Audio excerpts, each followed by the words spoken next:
네, 안녕하세요. 네, 안녕하세요. 정말 반갑습니다. 2022 경기마을공동체 국제컨퍼런스 사회를 맡게 된 시다세 한성경이라고 합니다. 반갑습니다. 저희 시다시 지난 한 9년간 이렇게 사람들이 만나서 변화를 얘기하는 장들을 만들어 왔었는데요.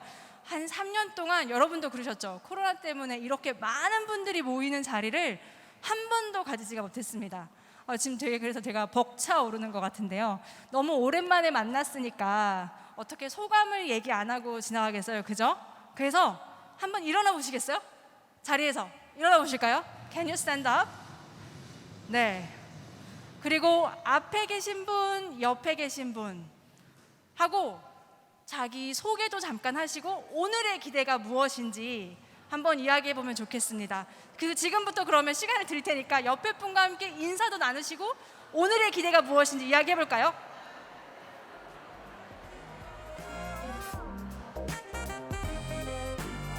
네, 다 아는 사람이면 조금 지나가셔가지고 인사 나누셔도 너무 좋을 것 같습니다.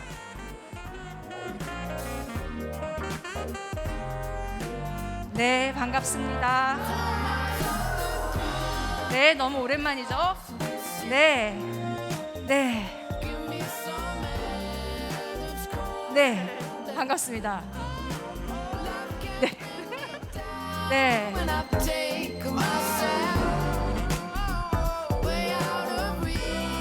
어떻게 소감 잘 나누셨나요? 네, 오늘 그 마음을 마음속에 꽉 가지고 오늘 끝까지 같이 했으면 좋겠습니다. 저희 2022 경기마을공동체 국제컨퍼런스의 주제는 보시는 것처럼 전환시대 지속가능한 마을공동체인데요. 이러한 노력들을 다방면으로 탐구하기 위해서 이 자리를 마련하게 됐습니다. 오늘 이 자리에 오신 여러분들 정말 잘 오셨고 반갑습니다. 저희 경기도가 주최하고 2022 경기마을주간 추진위원회가 주관하는 2022 경기마을공동체 국제컨퍼런스는 경기마을 활동가들의 실질적인 교류와 학습의 장으로 국내외 지역사회에 긍정적인 변화의 바람을 불게 하는 시작이 될 것이라 생각합니다. 네, 오늘 행사 한국어, 영어로 진행되는데요. 동시 통역 안내 드렸습니다. 그리고 앞에 보시면 곳곳에 저희가 문자 통역을 같이 제공하고 있으니까요. 좀 더 편안하게 행사의 내용에 함께 해주시면 좋겠습니다. 1번 채널은 한국어, 2번 채널은 영어입니다. 어떻게 다들 좀 시작할 준비가 되셨나요? 네, 그럼 지금부터 본격적으로 저희가 이 행사의 개회식을 시작하도록 하겠습니다. 자, 첫 번째 순서죠. 오늘 행사에 참석한 여러분들을 환영하기 위해서 김영철 경기도 소통협치국장님이 환영사를 준비해 주셨습니다. 저희 모두 큰 박수와 함께 김영철 경기도 소통협치국장님을 무대 위로 모셔보겠습니다.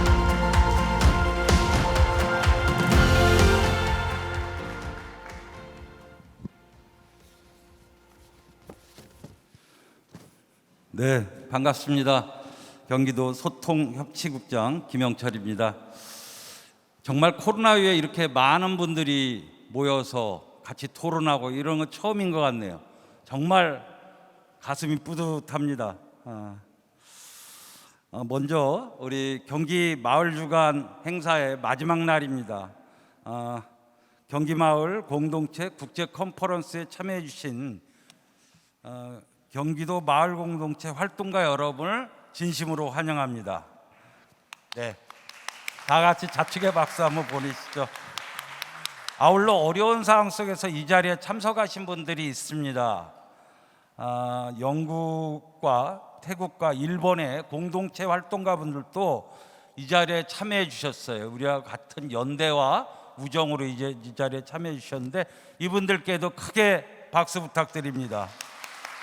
그리고 영상으로도 해외에서 참여해 주셨습니다. 싱가포르와 대만의 활동가 여러분들이 참여해 주셨는데 이분들께도 멀리서나마 들리라고 큰 박수와 함성 부탁드리겠습니다.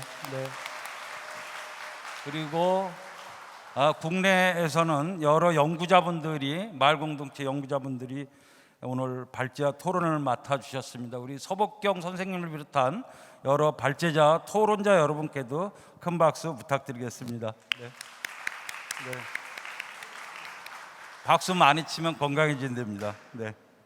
어제는 경기마을주간 두 번째 날이었는데 활동가의 날이었습니다. 그래서 서로 친교하고 식사도 같이 하고 맨 마지막 시간에는 밴드도 불러서 신나게 놀기도 했습니다.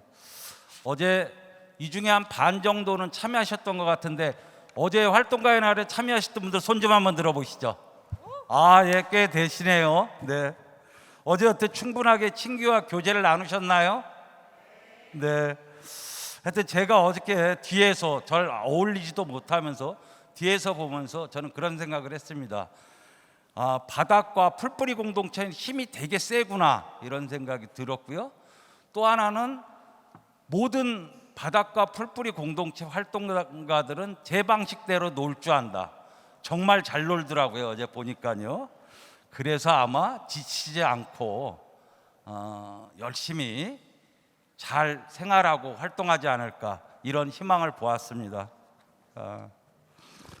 오늘 주제는 전환시대 지속가능한 마을공동체는 가능한가 뭐 이런 주제입니다. 코로나19가 대유행한 지가 벌써 2년 반이 지나가는데 최근에 우크라이나 전쟁까지 터져갖고 세계가 대공황과 위기에 좀 몰려 있습니다. 그래서 요즘 그런 반성들을 하게 됩니다. 이 지구가 가진 한계를 무시하고 성장 제일주의로 달려온 이 지구별이 얼마나 지속 가능할 것일까 이런 생각들이 들었습니다. 에너지 고갈이라든지 식량 문제, 그다음 소득 불평등과 양극화 현상이 더더욱이 우리 사회는 지속 가능한 것인가 이런 생각들을 갖게 되었습니다. 이제 근본적인 변화가 필요한 시대가 되었습니다. 이 소비 제일주의와 개인주의, 어려워져가는 지구의 어떤 환경적 위기 이런 것들을 극복할 새로운 전환의 시대로 나아가야 된다는 것들이 이제 우리 주변에서 꿈틀꿈틀 대고 있습니다. 오늘은 이렇게 이제 전환 시대의 변화의 가능성을 로컬, 지역과 마을 공동체에서 모색해 보는 시간입니다. 여러분들 최근에 제가 교보문고를 갔었습니다. 교보문고 가니까는 어떤 책이 있냐면 ESG 경영이라는 책들이 굉장히 많더라고요. 요새 많이 얘기되고 있죠. 환경과 사회와 그다음 지배구조를 생각하는 새로운 부분. 예전에는 기업을 갖다 평가할 때 이윤이 얼마나 남았냐 이렇게 평가했는데 이제 기업도 바뀌어야 된다. 환경을 생각하고 지역사회를 생각하고 지배구조, 민주적 지배구조를 생각하는 이런 방식으로 바뀌어야 된다. 이러면서 전반적인 우리 삶의 행태나 기업의 행태 이런 것들이 전반적인 변화를 요구받고 있는 그런 시대입니다. 그야말로 전환의 시대죠. 존경하는 우리 경기도의 활동가 여러분, 오늘 행사는 이렇게 마을 공동체의 역할과 가능성을 국제적 시각에서 탐색해보는 좋은 기회가 될 거라고 생각합니다. 또한 외국의 마을 공동체 정책이 오늘 소개될 것입니다. 그리고 우리 경기도가 해왔던 마을 정책과 사례를 비교해서 경기도의 마을 정책의 일보 전진의 계기가 될 거라고 생각합니다. 존경하는 경기도 마을 활동가 여러분, 사막을 횡단하는 아라비아 상인들은 별을 보고 자신의 위치와 사는 그 위치와 갈 길을 파악해 왔다고 합니다. 여기 계신 모든 분들은 사는 곳과 지역은 달라도 같은 별을 좌표 삼아 공동체의 긴 여정을 같이 하고 있다는 그런 동지들입니다. 이런 동지들이 있다는 생각을 갖다 하면 우리는 행복합니다. 마지막으로 이 자리를 통해 모두의 지혜를 모으고 우정을 쌓아 전환의 시대를 준비하고 대응해 나가는 방향이 모색될 걸로 기대합니다. 다시 한번 우리 국제컨퍼런스 대회에 참석해 주신 모든 분들의 건승과 감사 인사를 기원합니다. 고맙습니다. 네, 멋진 이야기로 오늘 환영사 해주신 김영철 국장님 정말 감사드립니다. 그럼 다음으로는 2022 경기마을공동체 국제컨퍼런스의 시작을 신남균 경기도마을지원센터의 센터장님의 대회사로 진행하도록 하겠습니다. 큰 박수로 환영해 주십시오.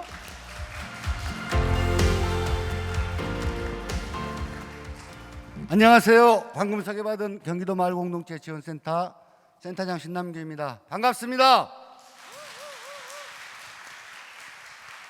조금 이따 기조 섹션에서 대담이 있으니까 얘기는 나누도록 하고요.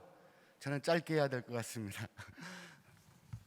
전하는 시대 지속가능한 지역공동체 국제컨퍼런스를 지금부터 시작하도록 하겠습니다. 고맙습니다. 자, 그럼 본격적으로 저희 기조세션 시작하도록 하겠습니다. 저희 전환시대 우리 앞에 놓인 과제를 살펴보고 우리 마을공동체와 지역의 중요성, 필요성에 대해서 살펴볼 텐데요. 기조 세션에서는 해외 연사가 2분, 그리고 대담으로 2분이 함께 해주실 예정입니다. 총 70분인데요. 이번 세션은 아주 특별한 분을 모더레이터로 모셨습니다. 더 가능 연구소라고 들어보셨나요, 여러분? 네, 고개를 끄덕끄덕 하시는 분이 계시네요. 더 가능 연구소의 서복경 대표님께서 이 세션을 진행해 주시도록 하겠습니다. 서복경 대표님은 정치학 박사 하고 계시고 그 전에는 국회도서관에서 연구원으로 또 서강대학교 현대정치연구소에서 연구원을 지정하셨고요. 2020년 더 가능 연구소를 설립하셨다고 합니다. 민주주의, 로컬, 청년 이런 다양한 핵심 주제들을 살피고 계신데요. 더복경 더 가능 연구소 대표님과 저희 기조를 맡은 제스스티를 무대로 모시도록 하겠습니다. 큰 박수 부탁드리겠습니다.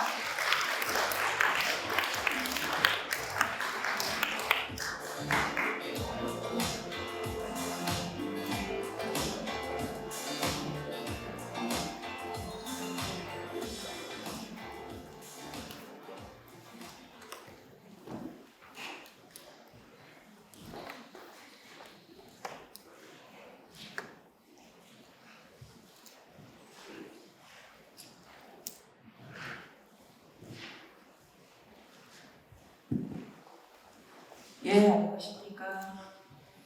안녕하세요. 처음에 제가 리허설 하라고 해서 8시 50분쯤 왔거든요. 근데 이 자리가 다 찰까 싶었어요. 근데 빈자리가 하나도 없습니다. 여러분 정말 반갑습니다.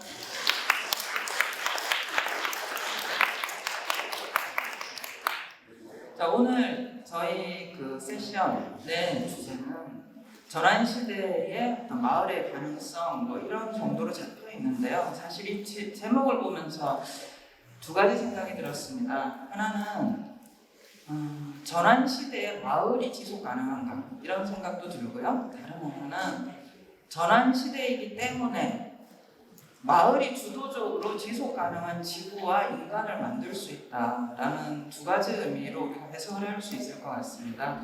자, 먼저 오늘 첫 번째 발표로 보실 롭킨스는요.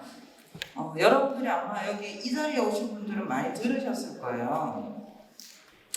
그 터트네스라고 하는 곳은 인구 10,000명이 안 되는 아주 작은 마을 도시입니다. 작은 뭐라고 하죠? 타운이죠. 근데 이 터트네스에서 2006년 즈음부터 시작된 어떤 운동이 있었고 이게 지금 지구적으로는 이제 그 전환 마을이라고 하죠. 트랜지션 타운 네트워크가 만들어져서 수백 개의 지구적인 마을들이 같은 활동들을 하고 있습니다. 그래서 호킨스의 목소리로 터트네스가 어떻게 출발이 됐고 어떤 고민을 하고 있는지 한번 들어보시도록 하겠습니다. 먼저 롭의 발표 들어보시죠.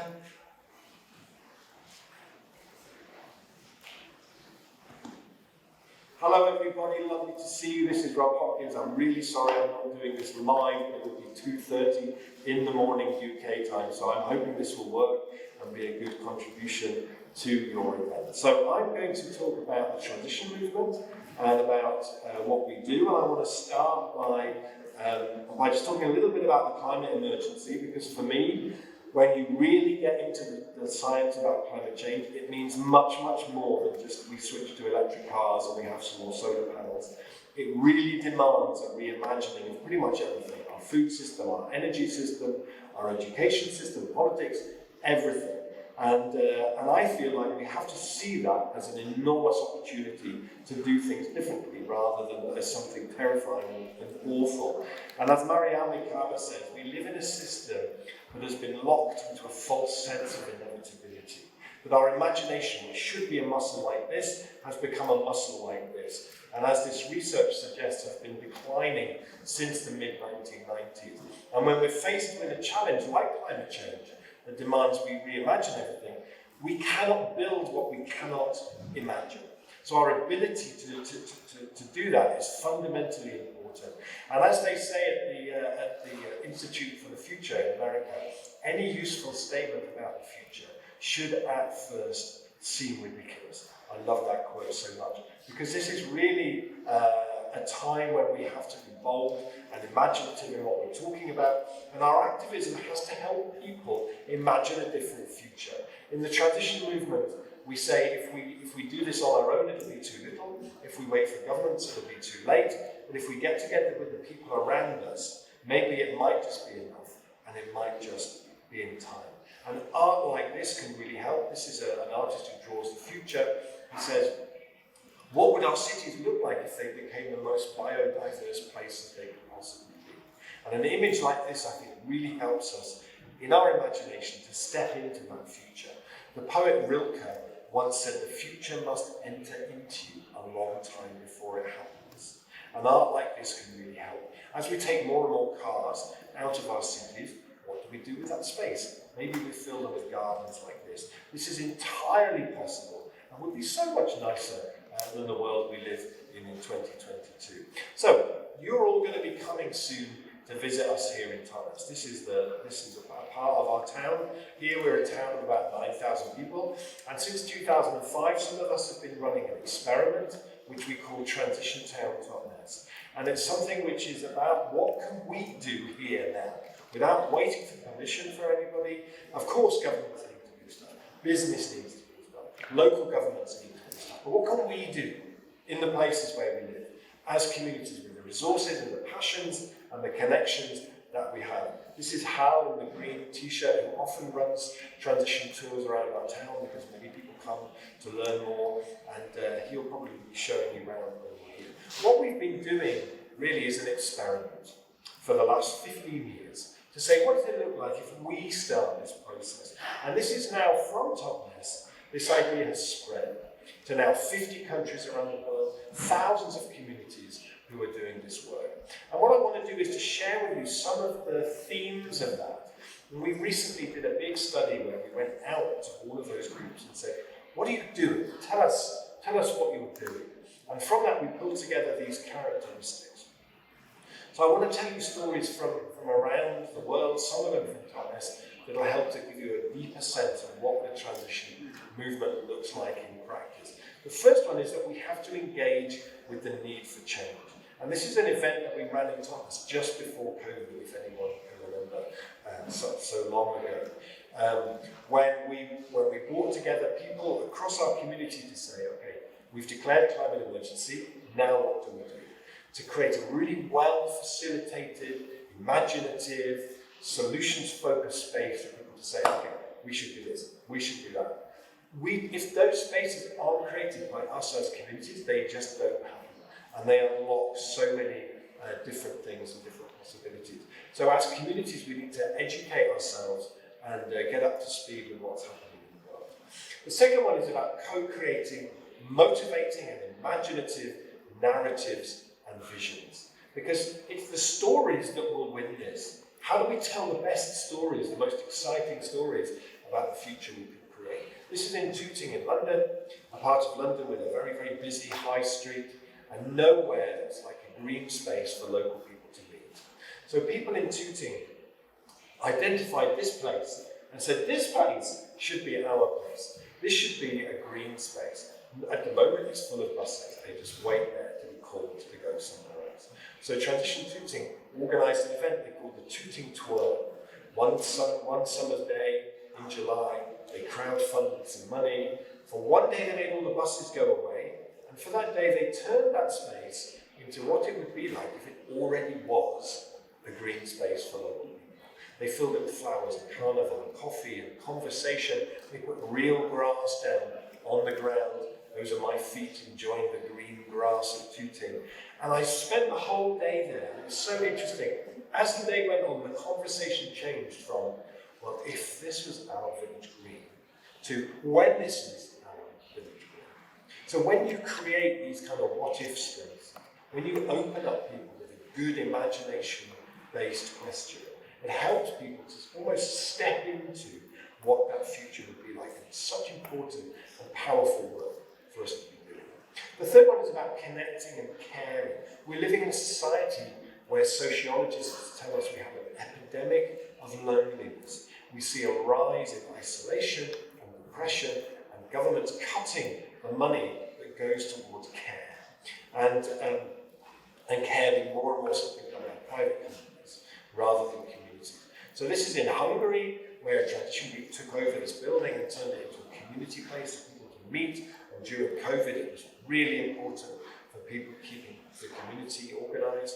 This is in Pasadena, in Los Angeles, where the Transition Group run a repair cafe. Many Transition Groups run repair cafes. In this one, they say, bring anything. We can repair it. Your computer, your phone, your curtains, your shoes. We'll repair it for free. But there's one condition, which is that while we repair it, you sit in the chair opposite and you tell us a story from your life.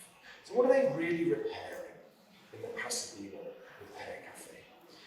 And this is in the north of England, where the community took over a farm that had been owned by the local council, and they run it as what they call a care farm.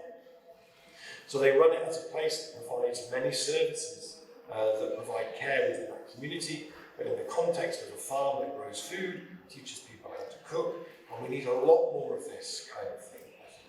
The fourth one is what we call inner transition. It's sometimes we might imagine that the transition on the scale it needs to happen is all about just electric cars and solar panels and organic lettuces or something. Actually, it goes much, much deeper. If we do everything in the next 10 years that the climate science demands of us, then it will be a time when we will experience highs and lows. We will need to work together for a long period of time. We will experience times of grief and despair and times of great elation. And how do we support each other through that? So in the transition movement, we have what we call inner transition, which is a really important strand of this, about how we do that work. That's something you can find out a lot more about that. The next one is about addressing injustice. This is in my town. This is a picture of me about 10 years ago, looking a lot younger, with a project that we call Atmos to Atmos, which is where the community is going to become its own developer on an 8-acre old factory site. And we engaged the community for a long time, and in a town of 8,500 people, we ran a consultation which heard from more than 4,000 people, completely unimaginable for private commercial developers. And the town designed a scheme based around its own needs, and we're now in a big campaign to get this site into community ownership, and we will win it. And it will be a story that will inspire people around the UK and further afield to say we can do these sort of things in a different way that benefits communities and local people. I was a permaculture teacher for many years, and permaculture is about how do we learn from nature, how nature is. So there's many of the models and examples you see in tradition are inspired by the same thing. One of the things that nature does beautifully is it does things, it doesn't waste energy. It does things in a compact kind of a way. And this is an amazing project in Liège in Belgium called the Liège Food Bank, where they have created, over the last 6 years, a new system where they're building what they call a food belt, so that within a generation, 50% of the food eaten in the city will come from the land closest to the city. They've created 27 new cooperatives. They've raised 5 million euros of investment from the people of Liège. They've started a farm, 2 vineyards, a brewery, shops in the centre of the city. It's a model which is now spreading to many other cities in Belgium and in France. This is the future of our cities, where we take nature as the example, and we design the systems that are appropriate. One of the big things in transition is we need to do stuff. If we're still talking about transition 6 months after we've started it, we're not doing it right. So some groups start food gardens in their street, like this one in Brussels. Some of them start community energy companies where they grow food, where they install renewable energy on the roof of their buildings in community ownership, funded by small investments from the people there. This is spreading very, very fast now.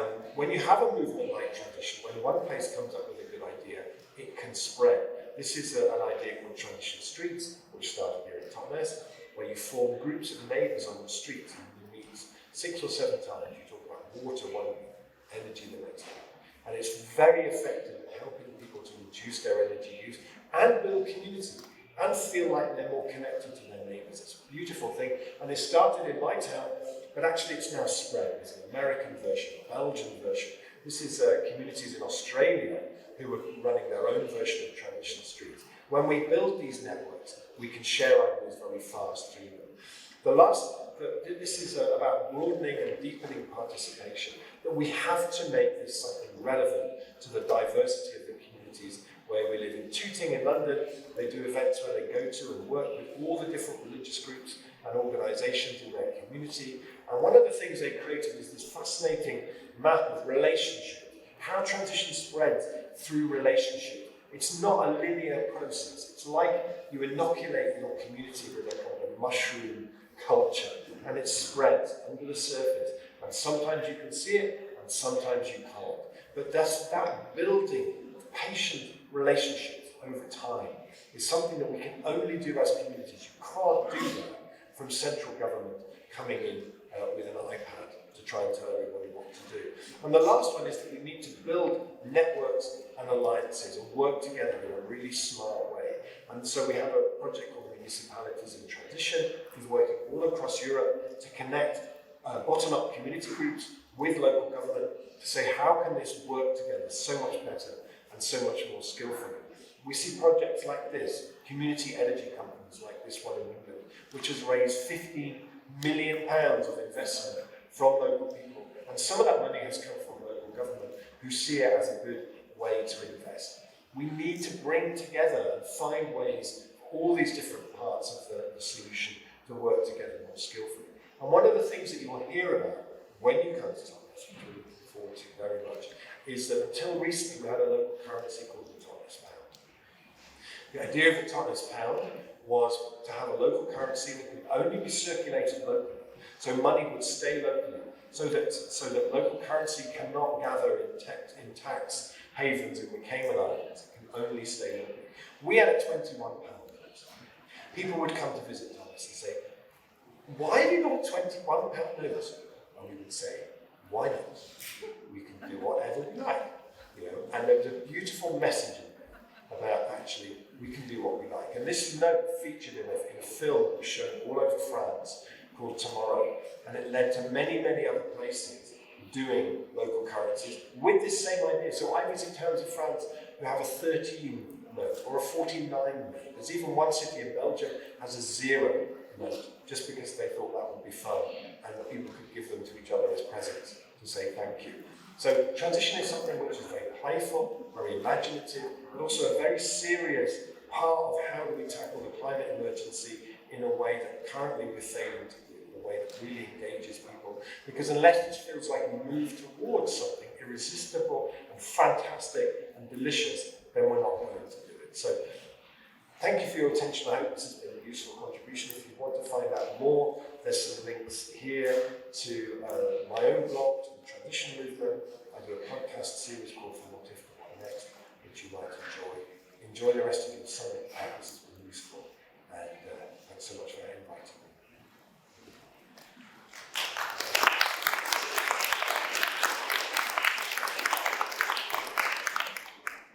예, 우리가 여기서 이렇게 우렁차게 박수를 쳐주는 거를 롬이 알아야 될 텐데. 여러분, 그 마음이 뛰지 않으십니까? 저는 보면서 영국뿐 아니라 프랑스, 벨기에, 호주, 미국 모든 지역에서 많은 사람들이 여기 지금 모여있는 여러분들이 하고 있는 것 같은 일을 하시죠.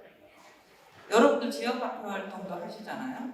그리고 여러분도 동네에서 기후위기 대응 노력을 하고 계시고, 여러분이 지금 이 시간 고민하고 실천하고자 하는 일들이 지금 방금 동영상에서 보여지는 바와 크게 다르지 않다는 거, 이게 굉장히 가슴 찌는 일인 것 같습니다. 좀 전에 발표에서 시민 자산화 얘기가 나왔는데요. 사실은 이 시민 자산화 운동의 성지 같은 곳이 헤이스팅스입니다. 그리고 그 일을 과감하게 지금 한 20여 년에 걸쳐 가지고 하고 있는 분이 바로 제 옆에 앉아 계시는 제스 스티브이십니다. 자, 오늘 지금 여러분 큰 박수로 제스 발표 들어보겠습니다.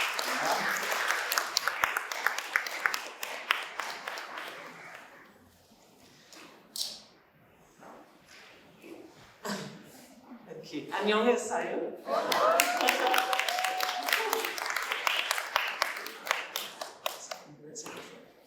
Wasn't it great to hear from Rob?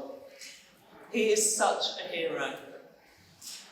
But I am really glad to be here in the room. Digital is fantastic, but there's nothing like being in the room together. And it's a very big room. Just about see you at the back there. Everything I'm going to talk about is to do with being in the room, or a room somewhere.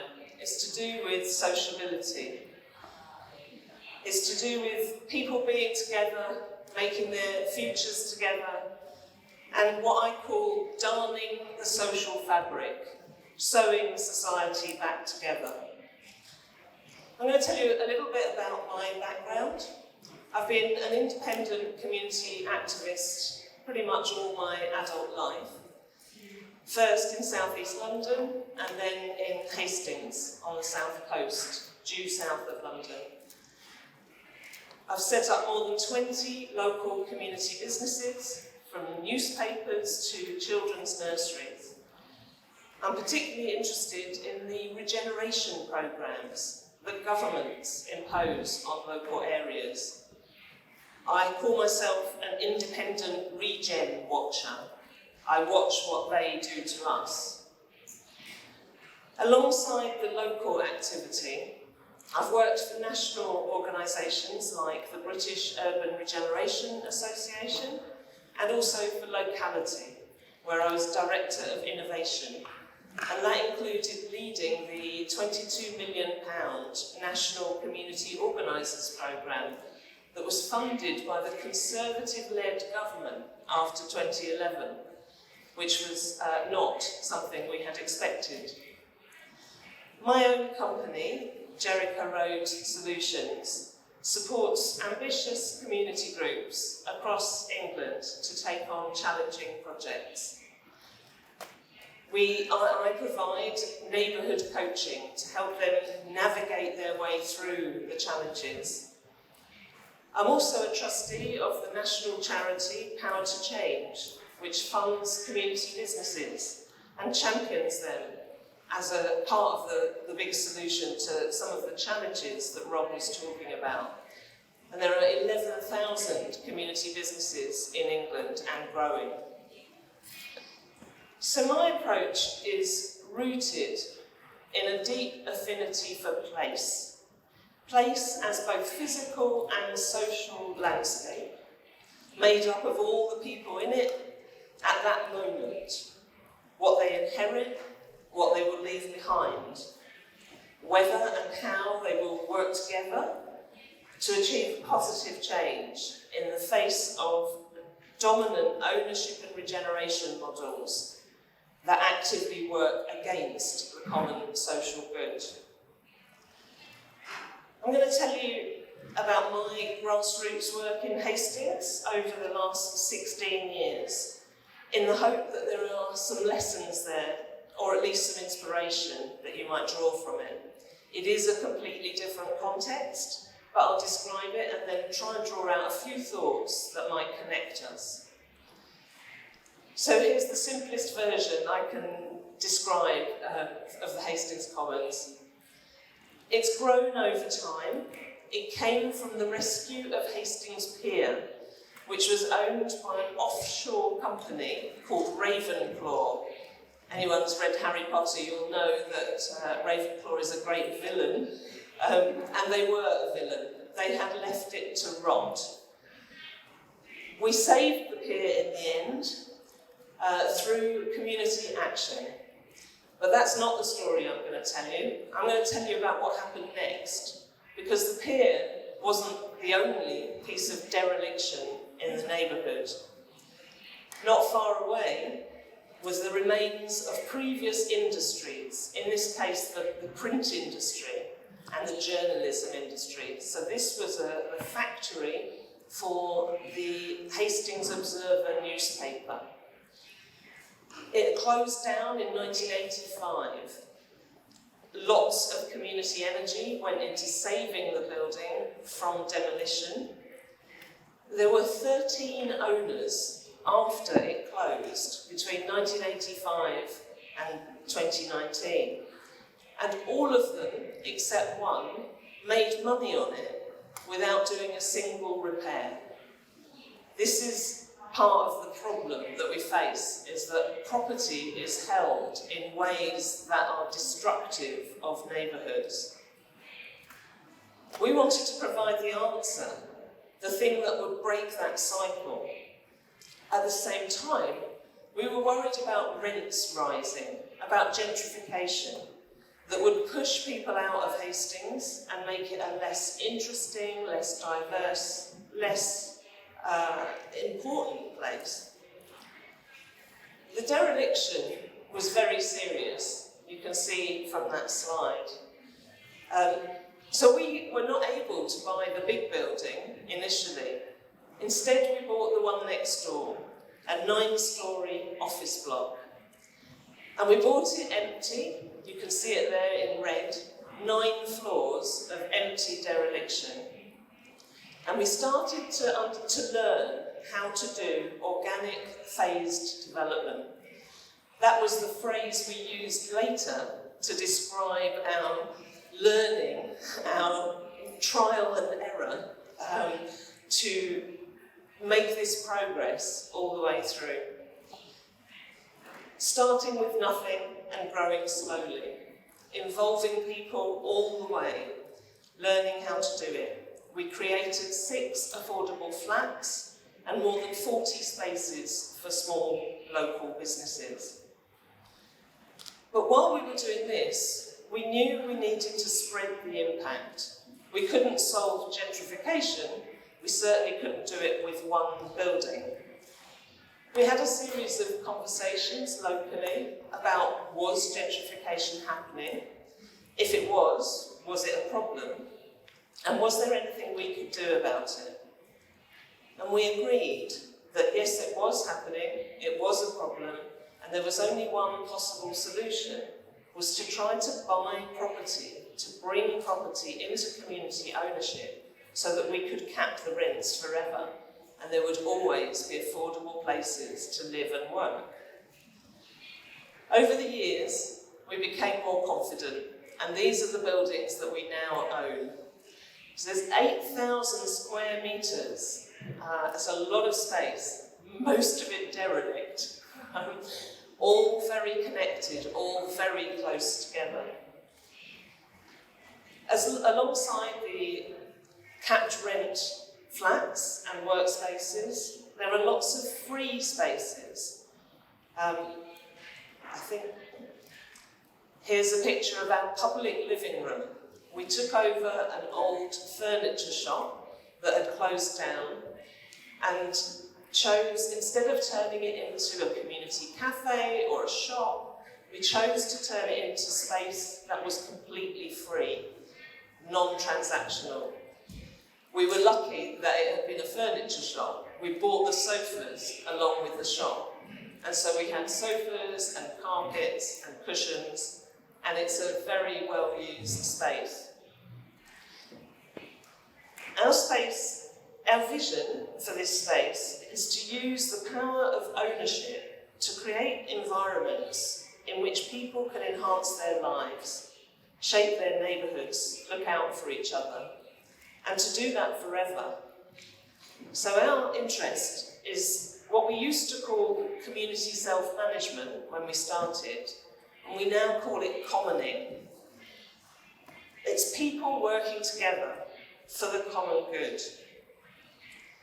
We trialled it in Rock House, the 9-storey office block, and it's now very much at the heart of the ethos of the Commons. That idea that this is a verb, it's a word, a doing word, commoning. We have to do something in order to make change. This is our impact circle. Broadly, we try to build community power in order to bring spaces into use to create room for life-changing and place-shaping. Right? And we do that through the Hastings Commons, which is an ecosystem of organisations. Rob talked about using living systems, and I always think that an ecosystem of organisations has allowed us to make progress very fast. So we don't just have a single organisation, we have a social enterprise developer, we have a community land trust, which is the engaging part of the whole ecosystem, and we have a charity, a dynamic, creative charity that brings the spaces to life. And it's the connection between these three different parts of the ecosystem, the risk taker, the people's organisation, and the enlivener of space, that has made so much progress. It's not easy. We have had to raise a lot of money. We've done that through 91 separate funding awards. So that sounds like a lot, but it's never enough, because the ambition is always greater than the amount of money that you might have to do it. My favourite definition of an entrepreneur is someone who sets out to do something before they control the resources to do it. So, but nevertheless, this is ridiculous. It is silly that we have had to raise 91 separate grants and loans to do this work. And luckily, funders are starting to see that. There are always different ways of finding the money. The important thing is to know what you want it for. When I came to Seoul in 2013, I led my presentation with this slide, and I still find it incredibly important. I'm committed to this idea that we make hope possible. I'm not saying that we've got it right, but we have made an impact. We've shifted ownership in a small place, and in doing that, we have built the power to make different choices. To make choices about rents, about tenant selection, tenant security, how we support people, to use ownership for inclusion instead of exclusion. So just to return to the idea that our job is to darn the fabric, I'm going to leave this picture up while I finish off with some conclusions, just a few thoughts really. The first one is that we're all going through turmoil. Everywhere in the world is facing both global crises, but also local and national political crises, as well as environmental, economic, and social. So we're going through this turmoil. Transition is not the right word for it. Transition is from A to B. We're going round in circles. This is an omni-crisis. So transition is what we must do, but turmoil is what we are facing. These crises are man-made, all of them, and they must somehow be unmade. And I think it's likely that women and community are very important in that unravelling. Community in omni-crisis, in this crisis of everything. What can it be? But also, what can't it be? What can't it solve? What do we need other people, the powerful, to solve? And how are we going to get them to do it? So I think that neighbourhoods, small places, are really important in this. It would be easy to think that we must only build global movements. But I think it's really important that we connect to the local and we stay there as well as come to each other. Another thought, you cannot rely on a benevolent government or on policy solutions. You'll be a long time waiting. We have to find the cracks in government and in the market, and the cracks in between government and the market, what they call the interstitial space, the gaps. And you have to DIY, you have to do it yourself together, as well as build power to pressure others. And I think the way that we build power together is by occupying space. Take space wherever you can, humanise it. It's what all civil rights movements have been based on. I am here and I matter. We are here and we matter. That is what builds power. But you have to find your here to be in, to take that space. And lastly, really, well, second to last, socialise. I always say to my team, when you're socialising, that's work. Yeah, that's okay, because when you're socialising, you're building bonds, and bonds is the trust, it's the currency that community works with. And the final thing is to pick up on what Rob was talking about future thinking. Future thinking takes imagination. It also takes enormous courage and a strong sense of agency. And we need a new narrative in which we have agency. We can change. We can change our lives, we can change our neighbourhoods, and through those processes we will change the world. 감사합니다.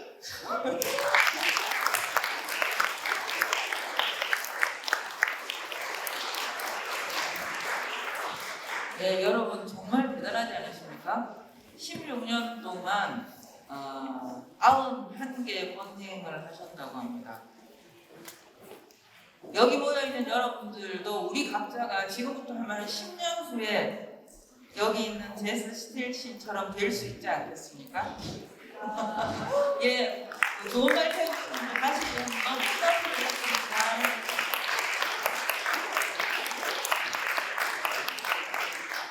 네, 자, 그러면 함께 말씀 나누어 주실 두 분의 대담자분 자리에 모시겠습니다. 한 분은 아까 여러분 그 인사 말씀에서 들으셨지요. 그 김영철 경기도 소통협치국장님 모시고요. 그리고 역시 인사 말씀할 때 계셨지요. 경기도 마을공동체지원센터장 신남준 센터장님 두 분 자리로 모시겠습니다. 박수로 맞아주십시오.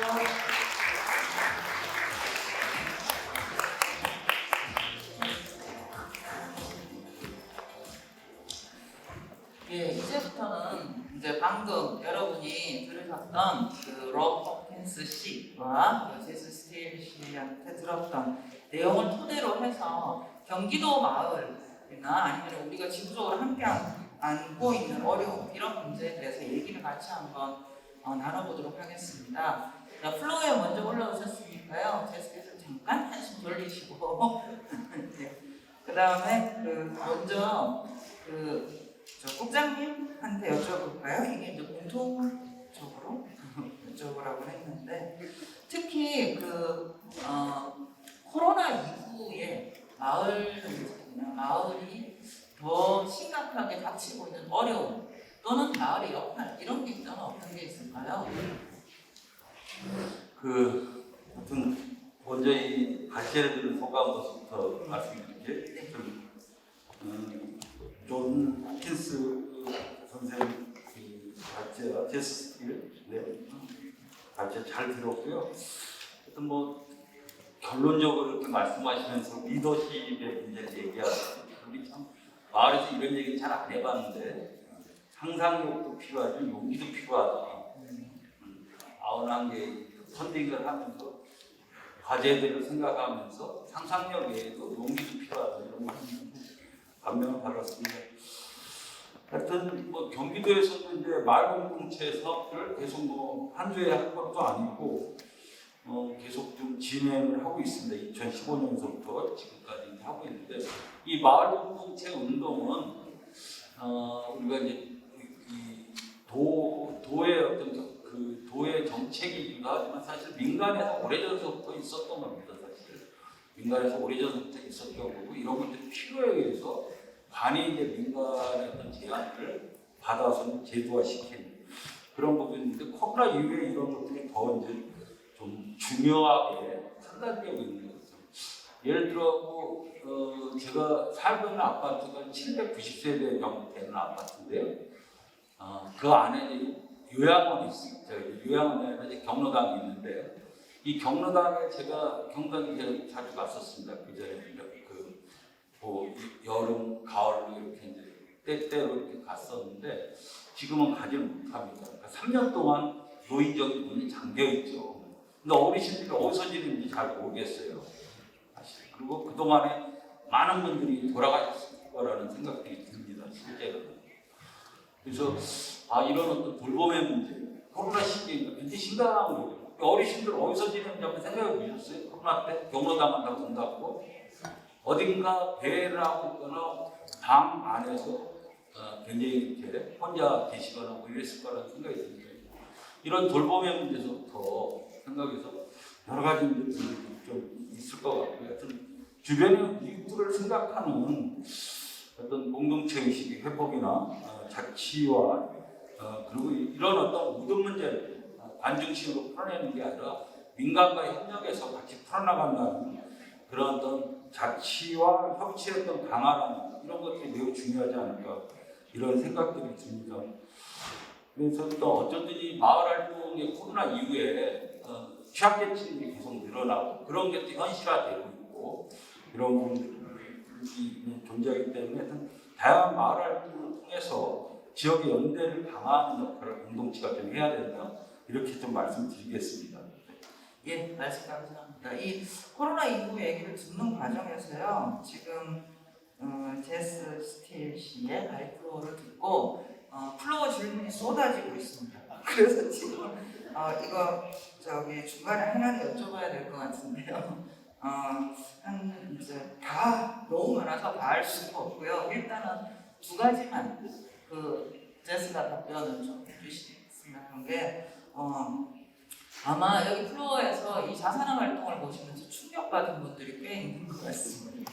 그래서 일단 더 알고 싶은데 더 알고 싶은 어떤 사례나 연구 논문이나 이런 거를 어디에서 찾을 수 있는지 정보를 좀 제공해 줬으면 좋겠다라는 얘기도 있고 두 번째 질문은 이거는 이제 굉장히 고민이 있는 얘기를 주시는데요. 시민 자산화 작업을 할 때 처음 시작을 할 때 이 이웃들이라든지 아니면 동료 시민들을 어떻게 설득을 해야 되는가 그 문제가 왜냐하면 이제 막 시작하려고 생각하시니까 그게 제일 먼저 고민이신 것 같아요. 예, 그 질문에 대해서 정보 소개 그다음에 처음 시작을 할 때 어떻게 설득하셨습니까? 그거를 좀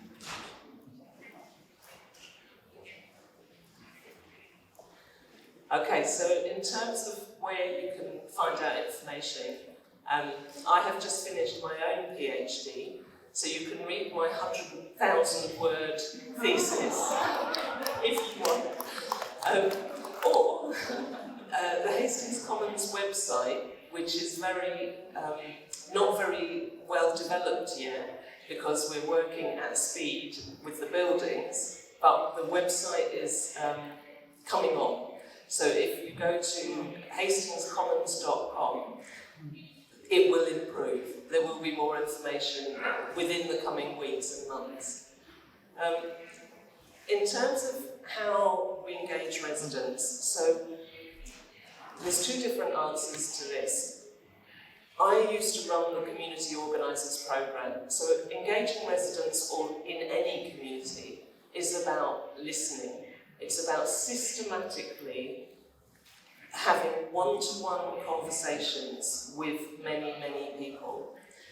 In Hastings, that's been a bit different. We've done that, but we've done it over many, many years.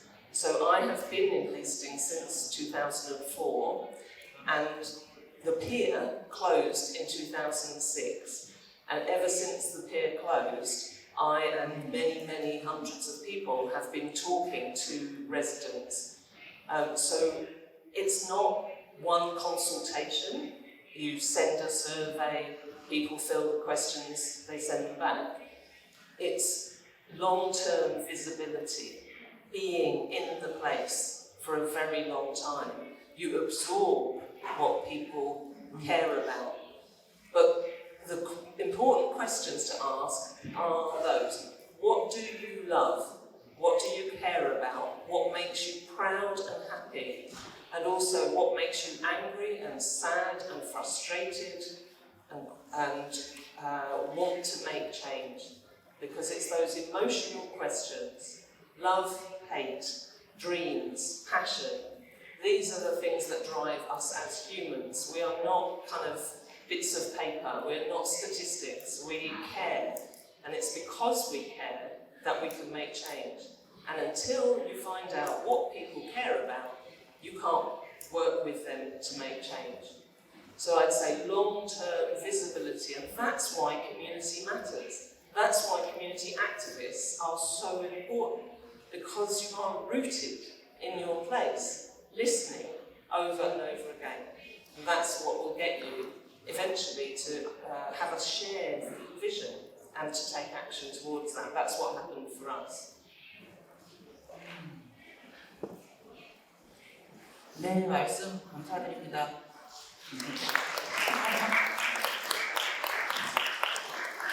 네, 역시 오늘 모시기를 참 잘했다라는 생각이 드는 게, 사실 방금 말씀 들으셨으면 아시겠지만 특별한 이야기가 아니잖아요. 우리가 다 동네에서 고민하는 이야기지만 정말 다른 건 뭐냐면 그거를 꾸준하게 지금까지 밀고 나오셨다라는 게 사실 우리한테 엄청난 힘을 주는 것 같습니다.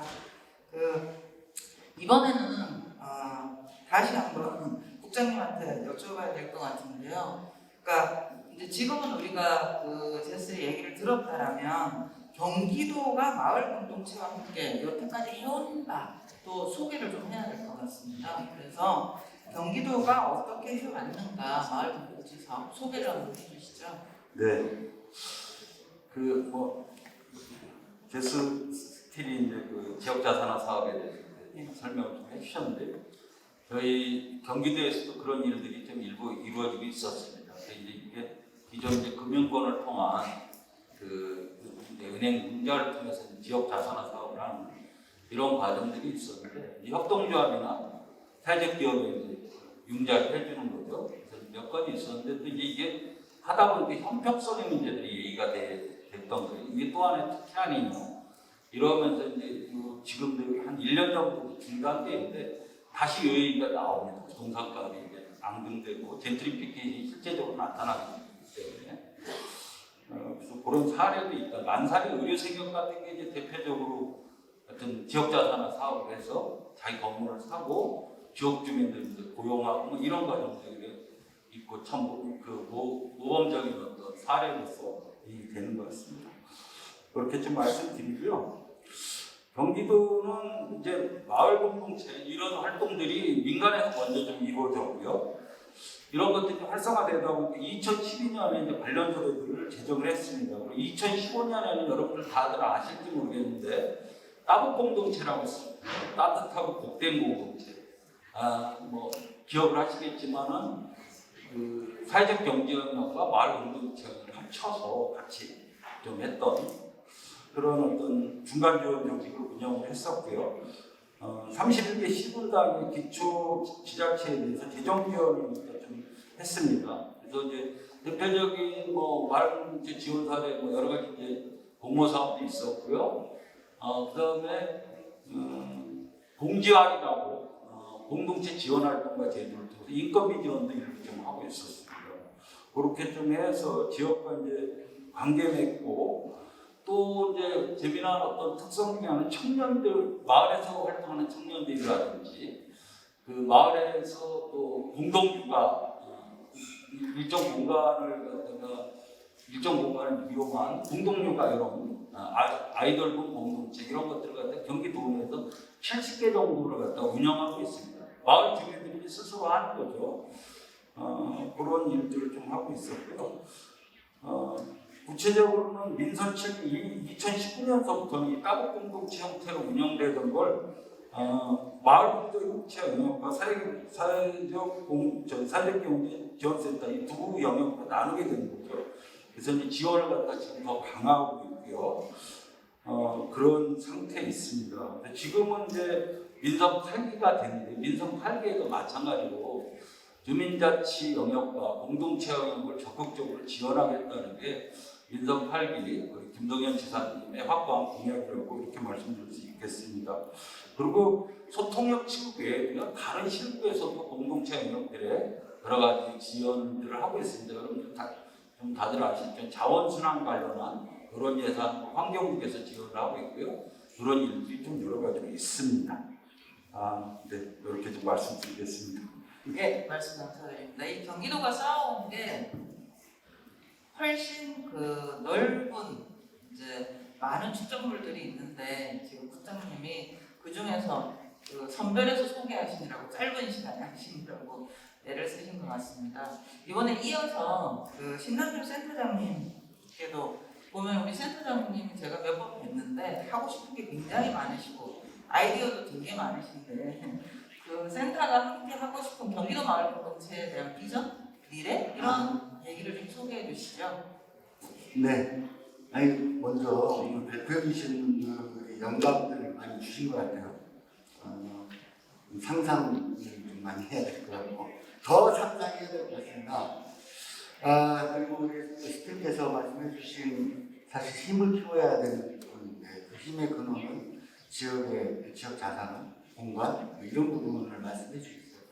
결국 지방 정부가 하지 못하는 것, 중앙 정부가 하지 못하는 것들을 우리가 하는 거잖아요.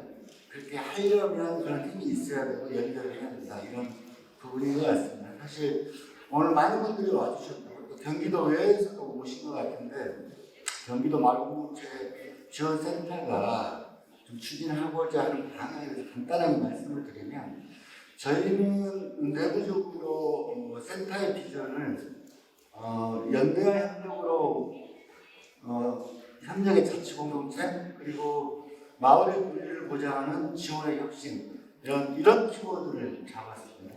센터가 어제도 파트너스 페어를 하면서 경기도의 7개 기관들이 어떻게 시민 참여를 활성화시킬 것이냐라는 방법으로 방안을 같이 이 자리에서 토론이 있었는데 아마 경기도에서 시민 참여의 방식, 경기도 마을공동체도 있고 사회적 경제 공익활동 지원, 지속가능한 발전 협의회, 자원봉사 등등이 있는데 이 기관들이 어떻게 주민 참여를 활성화할 거냐, 중간 지원 조직이 어떻게 변화할 거냐, 중간 지원 조직이 경기도와 어떤 관계를 맺을 거냐, 중간 지원 조직이 활동과 어떤 관계로 진행할 거냐 이런 부분들이었습니다. 대부분 내용은 저희가 지향하는 바와 비슷한데 실제 중간 지원 조직이 활동가들의 눈높이에서 활동가들과 함께 상상하고 그리는 것들을 지방 정부가 할 수 있도록 하는 역할 그것이 센터의 방향이고 역할이라고 생각을 합니다. 그 외에 사업적인 부분은 다른 비슷하니까 생각합니다. 예, 말씀 감사드립니다. 그 관련해서 혁신들 그 제스한테 질문이 제가 쏟아진다 그랬죠. 질문이 막 올라오고 있습니다. 또 방금 말씀해주신 두 분의 말씀하고 연관이 되는 건데요. 그게 뭐냐면 민간의 어떤 그 출발, 그다음에 꾸준한 노력 이 부분을 강조해 주셨는데 사실 이런 그 지역사회 활성화 활동이나 아니면 자산화 활동을 할 때 지방정부하고 관계도 중요할 텐데 이 로컬 가버먼트 지방정부는 근데 선거를 하면은 집권 정부가 바뀌지 않습니까? 계속 이 당에서 저 당으로도 바뀌고 그러니까 그런 이 정치적인 환경 변화 이런 부분들에 대해서 혹시 어떻게 대처해 오셨는지 이런 질문이 들어와서 답변을 좀 부탁드릴 텐데 그 전에 여러분들 중에 일부가 그 로비 왜 토론에 참여를 하지 않는지 궁금한 분이 계신 것 같아요. 그런데 거기는 지금 새벽 2시입니다. 우리가 그것까지 바를 수는 없을 것 같습니다. 예, 그래서 답변을 듣도록 하겠습니다.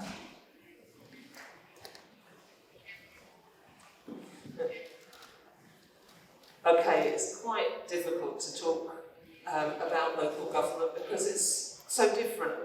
One council, one local government is so different from another, and it's constantly changing, as you said. That is part of the problem. So I suppose what we try to do is what you said earlier, patience and push. But I call it sustained impatience. So we are impatient, we're not patient. We want this now, we need to make change. But we are persistent, we last, we stick it out. And we don't change with elections. And that is actually a strength. So one answer is you have to just keep going yourselves, regardless of what others do.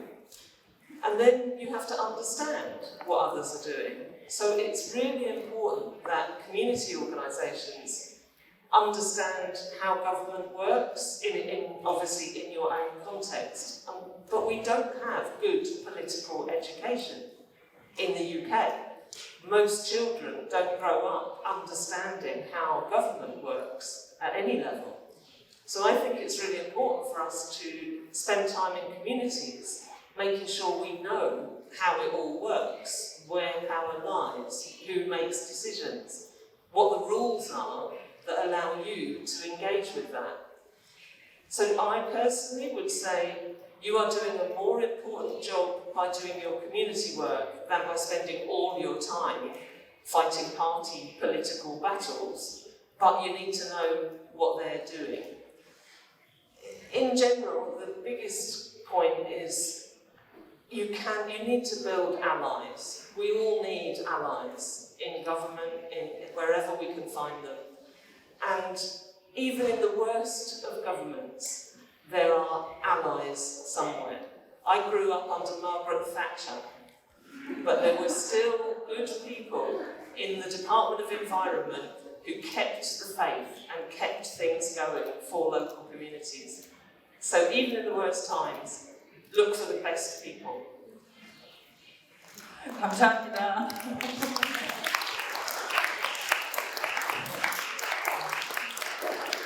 여러분 그렇게 중간에 듣다가 웃고 그러면 안 되시죠? 예, 계속 얘기를 하고 싶은데요. 지금 이제 우리가 마무리를 해야 될 시간입니다. 그래서 국장님하고 센터장님 한 말씀씩 주시고 그 다음에 이번 세션을 아쉽지만 정리해야 될 것 같습니다. 국장님 마무리 하시는 말씀으로 앞으로 우리 마을 활동을 위해서 경기도 어떻게 팍팍 밀어줄지 얘기 좀 해주시죠. 하여튼 팍팍 밀어준다는 말씀은 진짜 굉장히 부담스럽게 들려요. 하여튼 최선을 다해서 마을 공동체가 잘 성장할 수 있도록 돕겠고요. 당부의 말씀 하나 드린다면은 사실 이제 그런 문제가 있습니다. 이게 기본 법령이 없습니다. 마을 공동체 활동, 마을에서 어떤 자원봉사 활동인데 이런 것들을 규율한 법률이 아니고 제정이 되지 않습니다.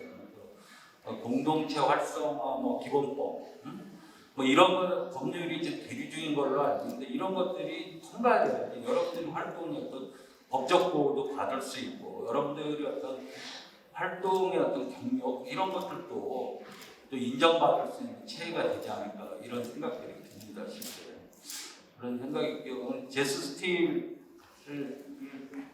마지막 말씀하신 거에 대해서 좀 한편 저랑 똑같다 이런 생각이 들어서 한참 더 속으로 웃었는데 어떤 거냐면 정치권 비판만 하지 말고 잘 활용도 하고 설득도 해야 된다 이런 말씀 하셨잖아요. 여러분들 지역에 가면 지의원도 있고 도의원도 있고 국회의원님들도 계십니다. 마을 활동에 대한 관심도 당부드리고 이렇게 좀 변화돼야 된다 이런 건의들을 계속 해나갈 때 좀 바뀔 수 있습니다. 그러니까 우리 공동체 내부 활동 외에도 대외적인 활동을 통해서 변화를 주고 우리 마을 공동체 활동의 환경을 바꾸려고 하는 그런 노력들을 좀 해주십사는 생각이 들고, 하여튼 민선 8기에서도 우리 경기도 마을 공동체 활동이 적극적으로 더 성장할 수 있게끔 최선의 지원을 아끼지 않겠다, 이런 말씀 드리면서 말씀 마치겠습니다. 감사합니다. 저희 저희 센터가 잘할 수 있는 게 뭘까 이런 고민이 많이 들더라고요. 근데 이번에 마을주간이 월요일부터 진행이 되었습니다. 주간은 이것도 있지만 사실 3, 4월부터 기획하고 추진단 모집하고 이런 논의들을 쭉 진행해 왔었는데, 여기에 정책 선언을 월요일날 진행을 했습니다. 구체적으로 10가지의 과제를 도출을 했고 그 공동으로 선언회까지 왔는데요. 가장 중요한 부분이 10가지 과제 중에 투표를 했을 때 거점이 나왔습니다. 거점 공간을 확대하고 지원해야 된다라는 부분이고, 많은 분들이 주신 사회적인 활동가들의 인정체계를 어떻게 보장할 거냐라는 부분이 나왔고, 중요하게 거론되었던 건 마을 공동체와 자치를 어떻게 연결하고 통합적으로 정책하게 될 거냐, 시스템과 구조를 만들 거냐, 이런 부분이었습니다. 사실 저희도 그 부분에 중점을 두고 진행을 하겠고요. 경기도는 굉장히 넓은 지역에서 5개의 권역을 중심에 두고 광역센터에서는 직접적, 간접적 지원을 하고 여러분들이 새롭게 만들어진 네트워크를 구성하고 교육할 수 있도록 지원하고 협력하도록 하겠습니다. 감사합니다. 네, 그러면 이제 두 분 말씀 감사드리고요. 오늘 자리 마지막으로, 진짜 마지막으로 클로징 멘트 한 말씀만 부탁드리고 끝내겠습니다. 너무 많이 말 시켜서 죄송합니다. 너무 멋있습니다. 네. My last words would be, I'm really excited about all these questions, and I hope that I get to see the questions afterwards, and that I will try my best, perhaps on the plane home, to answer them all in writing, so that we can I can give you some answers to those questions. And we can continue to build a long-term relationship. We need international cooperation from all these little spaces under the radar, not the big governments, the small spaces connect together across the world, and we will change things. Thank you.